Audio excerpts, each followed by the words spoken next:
दुख में सुमरन सब करे, सुख में करे रखो। मुसलमानों को क्या हो गया?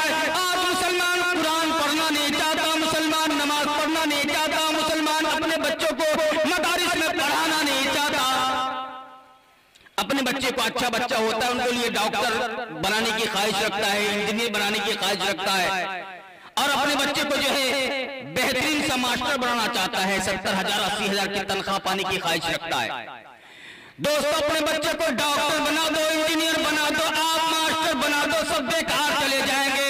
जब आपका जनाजा रखा हुआ होगा, कोई जनाजा पढ़ाने वाला आपका नहीं होगा, तो वही इमाम साहब आएंगे, वही मौलाना साहब आएंगे, आपकी सारी की सारी दौलत धरी रह जाएगी, रखी रह जाएगी। इंजीनियर बेटा पास में खड़ा होगा, लेकिन उसकी हिम्मत नहीं होगी जनाजे नमाज जनाजा पढ़ाने की। वही मौलाना साहब आएंगे, आपके जनाजा पढ़ाएंगे। आज तो हम कुरान को मजाक समझ बैठे, कुरान को बिल्कुल जो है हल्के में ले बैठे। कुरान सिर्फ मरनी में पढ़ा जाता है, कुरान सिर्फ कुरान खानी में पढ़ी जाती है। आज के मुसलमानों को क्या हो गया है? हर घर में शब बरात के महीने में कुरान पढ़ा जा रहा है। इससे क्या होगा? आपकी परेशानी खत्म हो जाएगी। एक दिन पढ़ाने से क्या हो जाएगा?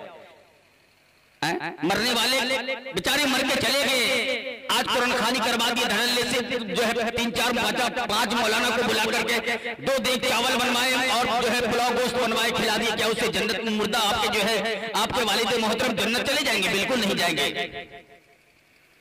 जैसा आप करके जाएंगे वैसा बदला मिलेगा। एक साहब जो है अपने बच्चे को इंजीनियर बनाया, बेहतरीन काबिल इंजीनियर बनाया। इंजीनियर बनाने के बाद वो बच्चा कामयाब हो गया। कामयाब होने के बाद जो है सरकारी मुलाजिम बन गया। सरकारी मुलाजिम बनने के बाद जो है बाप की गुर्बत को देखते हुए आलीशान बंगला बनाया, बेहतरीन बंगला बनाया। बंगला के अंदर में जो है टाइल्स लगाया और एसी लगवा दिया, और जो है तरह तरह के फूल बगीचे की तरह घर को सजा दिए। 10 कट्ठा की जमीन में सजाने के बाद जो है उसकी बीवी कहने लगी, बहुत बेहतरीन घर बना है, हमारे रिश्तेदार ऐसा करवा सब तारीफ करके जा रहे हैं। कुर्ब जवाब से लोग आते थे उस इंजीनियर साहब के मकान को देखने के लिए। क्या बेहतरीन डिजाइन है, क्या खूबसूरत मकान है, देख के जा रहे हैं, लोग तारीफ कर रहे हैं। लेकिन एक दिन कैसा हुआ कि उनका बूढ़ा बाप जो है हमेशा दरवाजे पर पड़ा रहता था, खैनी तंबाकू खा के थू थू करता रहता था। उसकी बीवी को बहुत गुस्सा आने लगा। उसकी बीवी कहने लगी, ए जी इंजीनियर साहब, मैं क्या बताऊं, लोग आते हैं आपके मकान को देखने के लिए, तारीफ करके जाते हैं, लेकिन ये जो बूढ़ा है दिन भर यूं थू था करते रहता है, इनका कहीं ठिकाना लगा दो। इंजीनियर साहब को ये बात सही नहीं लगी। उन्होंने कहा, ठीक है, मैं इनका इंतजाम करता हूँ। जो है आलीशान बंगला के आगे में जो है एक मचान डाल दिया। एक मचान डालने के बाद बाप को वहां जाकर के बैठा दिया। अब्बा जी को कहा, अब्बा जी आज से आपका खाना पीना यही हो जाएगा, क्योंकि आप बार बार पेशाब करने जाते हैं, पैखाने की हाजत होती है आपको, इसलिए घर जो है फर्श गंदा हो जाता है। लोग तरह तरह हमारे यहाँ मेहमान आते हैं, वो देख करके थोड़ा सा जो है घिन मानते हैं। बाप को बाहर बैठा दिया। बाप को खाना वहीं पहुंच रहा है, पीना वहीं पहुंच रहा है, रोटी वहीं पहुंच रहा है, चाय वहीं पहुंच रहा है। बाप जो है वही बंगले में पड़ा हुआ है, फूस की झोपड़ी में, टूटे हुए मकान में बाप पड़ा हुआ है। आलीशान बंगला में जिसमें बाप अपनी जिंदगी, सारी जिंदगी की कमाई जो है उनके पीछे खर्च करके इंजीनियर बनाया। आज वो इंजीनियर बेटा आज आलीशान महल में रह रहा है, लेकिन बाप को आए दरवाजे के आगे में एक मचान एक बंगले के अंदर डाल दिया। बाप जो है कभी कभी रात में हाजत हो जाती थी, कुछ खाने पीने की, बूढ़े आदमी को अक्सर तो नींद नहीं आती है, नींद का हमेशा जो है उनको परेशानी होती है, तो रात में कभी उनको चाय की हाजत पड़ जाती थी। रात के 2 बजे आवाज लगाते थे, गेट खटखटाते थे, बहू जरा गेट खोलो, मुझे चाय पिला दो। एक दिन 2 दिन हुआ ऐसा। तीसरे दिन बहू कहने लगी, जी रात की तन्हाई में, रात के 2 बजे 3 बजे इनका कोई वक्त नहीं है, आकर जब चाहता है दरवाजा पीटता है, इनका कोई इंतजाम कर दो। ये बुढ़वा कब मरेगा पता नहीं, ये मेरी मुसीबत बना पड़ा है। बहू कहने लगी उनके बेटे से, जी इनका कहीं ठिकाना लगा दो। बेटा ने कहा, ठीक है, मैं इनका ठिकाना लगा दूं। एक दिन रात की तन्हाई में 2 बजे की रात में बाप के पास गया और बाप के आंख में पट्टी बांधा। पट्टी बांधने के बाद बगल में कुआं था, वहां ले जाने के लिए सोचा कि इसी कुएं में बुढ़ा को डाल देंगे, आज सब दिन के लिए मामला तमाम हो जाएगा। रात की तन्हाई में बाप को उठाया, कुआं का पास लेके जा ही रहा था, बाप का जो है आंख खुल गया। आंख खुलने के बाद बेटे की तरफ देखता है, बेटा बाप पूछता बेटा से, बेटा मुझे कहाँ लेके जा रहे हो? बेटा ने कहा अब्बू जान मैं थक गया हूँ, अब आप मुझसे देखा नहीं जाता, मुझसे बर्दाश्त नहीं होगा, अब मैं आज आपको कुएं में डालने जा रहा हूँ। बाप के आंखों में आंसू आ गया। आंसू आने के बाद जो है बाप कहने लगा बेटा मुझे कुआं में डाल दो, लेकिन इस कुआं में मत डालना, मुझे कहीं दूर का कुआं में ले जाकर डाल दो। बेटा पूछने लगा क्यों, इस कुएं में क्या हो गया, इतनी दूर कैसे जाऊंगा मैं, वहां पे यहाँ से 0 माइल कैसे जाऊंगा, मैं यही कुएं में डालना, आज मसला तमाम हो जाएगा। बाप कहने लगा नहीं बेटा ऐसा हरगिज़ नहीं करना, मुझे इस कुएं में नहीं डालना, क्योंकि इस कुएं में मैं भी अपने बाप को डाला था। एक दिन वो बुढ़ा भी अपने बाप को कुएं में टपकाया था, आज उनका बेटा उस कुएं में टपकाने जा रहा है।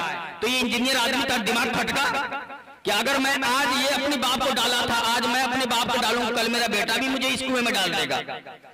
इंजीनियर आदमी का दिमाग खुला। दिमाग खुलने के बाद बाप को उठाया, गला पकड़ के रोने लगा, अब्बू को घर लेके आया, नहला धुला करके बेहतरीन कपड़ा पहना करके अब्बू को एसी वाला रूम में बैठा दिया। उधर से इंजीनियर साहब की बीवी आगे चिल्लाने लगी क्या जी क्या तमाशा है, तो बाहर में पड़ा हुआ था, आप इनको तो आज जा रहे थे खत्म करने के लिए, कुएं में डालने के लिए, फिर घर में क्यों लेके चले आए? इंजीनियर बेटा का दिमाग खनका और कहने लगा तू बकवास मत कर, आज से मेरा बाप इसी घर में रहेगा। बहुत कहने लगी अगर तो आपका अब्बू रहेंगे तो मैं नहीं रहूंगी। तो बेटा कहा ठीक है तुम जा सकती हो। इस बाप ने मुझे जन्म दिया, इसी बाप ने मुझे अपनी सारी जिंदगी की मेहनत की कमाई धूप में अपने जो है पसीने को निकाला, अपने चेहरे को जलाया, बरसात में भादों में कादों में आज मुझे इस काबिल बनाया, इसी बाप की वजह से मैं आज इंजीनियर बना हूं। तुम्हारी जो है ये पढ़ाई आज मेरे बाप को गर्क कर देता, कुएं में डलवा देता। बीवी को उसी वक्त वहां से एक दो कर दिया और बाप बेटे एक साथ रहने लगे। दोस्तों इसलिए कहता हूं बच्चों को कुरान की तालीम दीजिए, बच्चों को मदारिस की तालीम दीजिए कि ज़माना आज भी कुरान ही से फैज़ पाएगा, मिटेगी ज़ुल्मतें और सूरज जगमगाएगा। दोस्तों ये अल्लाह का बहुत बड़ा एहसान है, आज हमें अल्लाह ने मुसलमान घर में पैदा किया। अल्लाह चाहता तो कहीं और भी पैदा कर सकता था ना, लेकिन आज हम परेशान हैं। मुसलमान हर तरफ से चिल्ला रहा परेशान है। जब अगर मुसलमान के घर में कोई परेशानी हो जाए दौड़ करके आता इमाम साहब के पास, हदीसुल्लाह नसर साहब के पास आता है, हजरत मेरे साथ ये परेशानी मेरे लिए दुआ कर दीजिए। तब मौलाना साहब नजर आते हैं, उसको ताबिज गंडे वाले नजर आते हैं, उनके पास बाबे मेरा ये काम बिगड़ रहा, जरा ये काम बना दो जरा। दोस्तों कुरान कहता है कुलू मिन तय्यिबाति वअमलू सालिहन इन्नी बिमा तअमलून अलीम। कि इंसान का सबसे अच्छा अमल, सबसे अच्छी करतूत, सबसे अच्छा किरदार वह है आदमी के हलक में लुक़मा हलाल का जाए।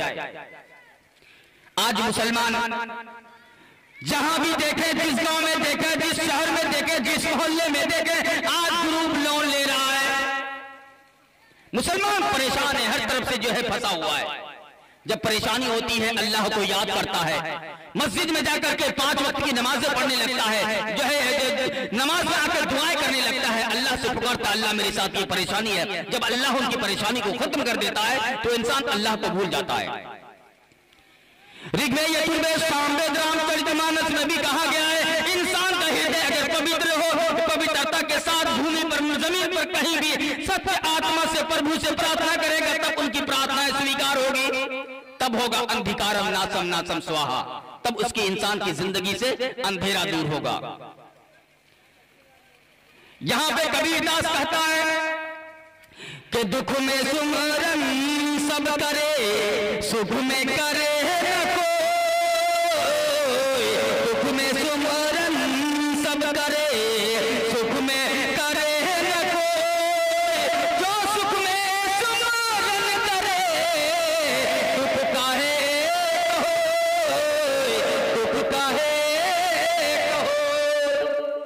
कबीरदास कहते हैं अगर आप हमेशा अगर अल्लाह को याद करने वाला बन जाएंगे, प्रभु को याद करने वाला बन जाएंगे, उस ईश्वर को याद करेंगे तो आपको परेशानी नहीं होगी। और जुमा की नमाज पढ़ेंगे ना तब तो परेशानी आएगी। तब तो आप जो है ताबीज गंडे वाले के पास चक्कर लगाएंगे, ग्रुप लोन वाले के पास चक्कर लगाएंगे। आज यही देख रहे हैं, हर तरफ लोग परेशान है, हर तरफ चिल्ला रहे हैं, हर तरफ कोई कहता है मैं कर्ज में मुब्तला हूं। मुझ मेरे साथ ये परेशानी है। आखिर कितने लोग जो है जिसके पास अगर 2-4 बीघा जमीन है, अपने आप को खुदा कहलाता है, अपने आप को ताकतवर समझता है, अपने आप को पैसा वाला समझता है, उसे ऐसा महसूस होता मैं तो मरूंगा ही नहीं।